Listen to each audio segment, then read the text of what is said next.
Bonjour. Alors, je voudrais parler. Vous savez qu'il y a une sorte de culture populaire qui existe, n'est-ce pas?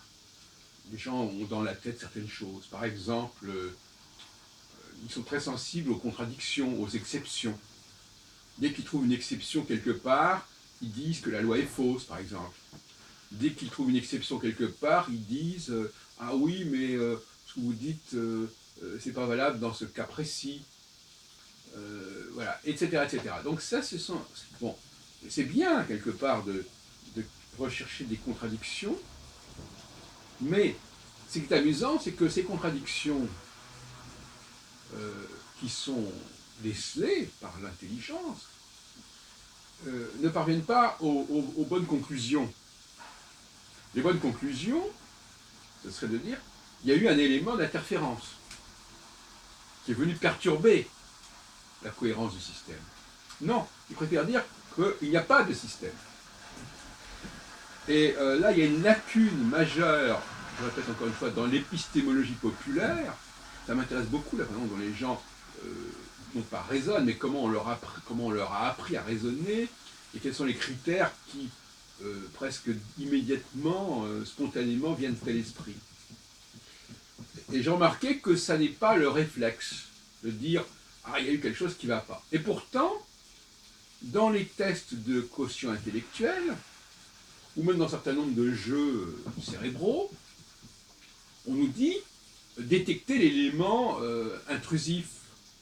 En anglais, on parle de jeu du odd man out, c'est-à-dire le personnage un peu étrange qu'il faut évincer, qu'il faut éliminer. Et ça serait beaucoup plus sain intellectuellement d'avoir cette réaction, qui est d'ailleurs celle des chercheurs. La différence entre le chercheur et l'homme de la rue, c'est que l'homme de la rue, lui, il ne voit qu'une chose, c'est que la loi est fausse, ou que le raisonnement est faux. Et le chercheur, lui, il dit « Ah, il y a peut-être un élément qui vient perturber le système, qui vient fausser le système. » De la même façon, dans une société, il est possible qu'il y ait des gens qui ne soient pas d'accord. Est-ce que ça signifie que la loi qu'on leur propose est mauvaise?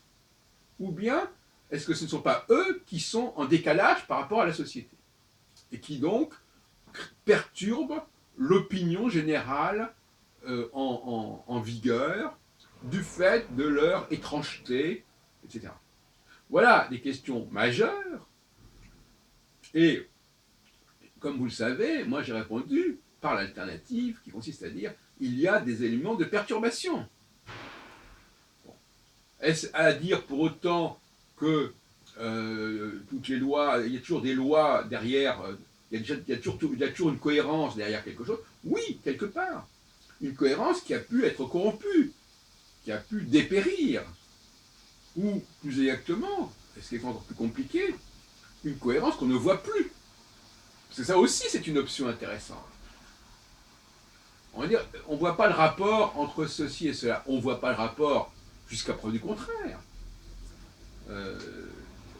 Il faut pouvoir voir le rapport au sein d'une série ou au sein d'un ensemble avec la possibilité de détecter un élément de perturbation. Effectivement, ça donne une certaine gymnastique intellectuelle, hein, assez complexe. Parce que ça veut dire, d'une part, qu'on voit une cohérence, mais en même temps, on voit cette cohérence en dépit d'un certain nombre d'éléments qui viendraient en contradiction avec cette cohérence. Donc c'est déjà une pensée extrêmement dialectique. Et d'autre part, on voit une cohérence, mais peut-être que d'autres ne l'ont pas vue, cette cohérence. Donc par conséquent, c'est aussi l'observateur qui n'a peut-être pas capté cette cohérence. Donc dire qu'il n'y a pas de cohérence, c'est pas uniquement parce qu'il y a un élément d'incohérence qui s'est introduit, mais parce que l'observateur ne connaît pas les clés pour comprendre ce dont on lui parle, comprendre le système. Voilà donc plusieurs inconnus qui interviennent et qu'il faudrait donc avoir en mémoire. Premièrement, il y a peut-être des éléments de perturbation, et deuxièmement, qui est l'observateur et quelle est sa compétence en tant qu'observateur pour déterminer qu'il y a ou pas cohérence dans le système. Dans un certain nombre de cas, le système est parfaitement cohérent, sauf qu'on n'en voit pas la cohérence. Dans d'autres cas, le système est dans son système initial cohérent, mais cette cohérence n'est plus captée parce qu'il y a des éléments de brouillage, il y a des éléments de perturbation. Voilà ce qu'il faudrait penser. Donc là, je suis pour une éducation populaire dans ce sens qui me paraît extrêmement souhaitable. J'ai montré dans mes travaux que c'est cette méthodologie que j'applique. Je l'applique par exemple aux 10 commandements, en montrant qu'il y a une cohérence générale des 10 commandements si on en supprime certains. Non, je suis un peu provocateur en disant cela, mais ou plus exactement, il y a une cohérence des commandements à condition de les lire d'une certaine manière, et à partir de ce moment-là, on va trouver une cohérence. Parce que ce qui est intéressant aussi, c'est des gens qui disent « mais il n'y a pas de cohérence, il n'y a rien à comprendre ». Ou qui proposent une cohérence extrêmement vague, du genre « oui, les 10 commandements, oui, c'est des choses qui sont la base de toute société », des choses comme ça. Or, en réalité, ce n'est pas vrai. Nos sociétés ne sont pas uniquement des sociétés qui fonctionnent d'après les 10 commandements. Les sociétés de libre-échange, les sociétés exogamiques, les sociétés où l'on va à l'extérieur, eh bien, ça n'a rien à voir avec la société des 10 commandements, qui est au contraire une société autocratique, autarcique. Donc déjà, là, il y a une incohérence. C'est pour ça que je dis, il faut faire attention à ce qu'on raconte. C'est pas si simple. Bon, de la même façon, par exemple, pour rester dans le domaine judaïque, on voit bien que le schéma Israël, qui est le credo juif, il lui manque l'exposé des 10 commandements, par exemple. Les Juifs répètent quotidiennement, en tout cas une fois à l'office du Shabbat, le schéma Israël, surtout le vendredi soir, et on ne dit pas quels sont ces commandements. Et pourtant, c'est long, on dit tu les mettras, tu les inscriras sur les poteaux de ta maison, etc.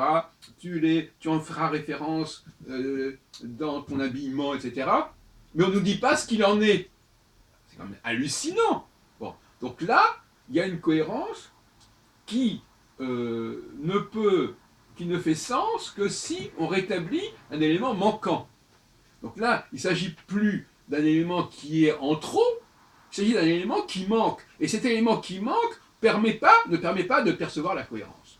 Voilà donc toute une gymnastique que je vous recommande instamment de respecter si vous voulez faire de la bonne recherche.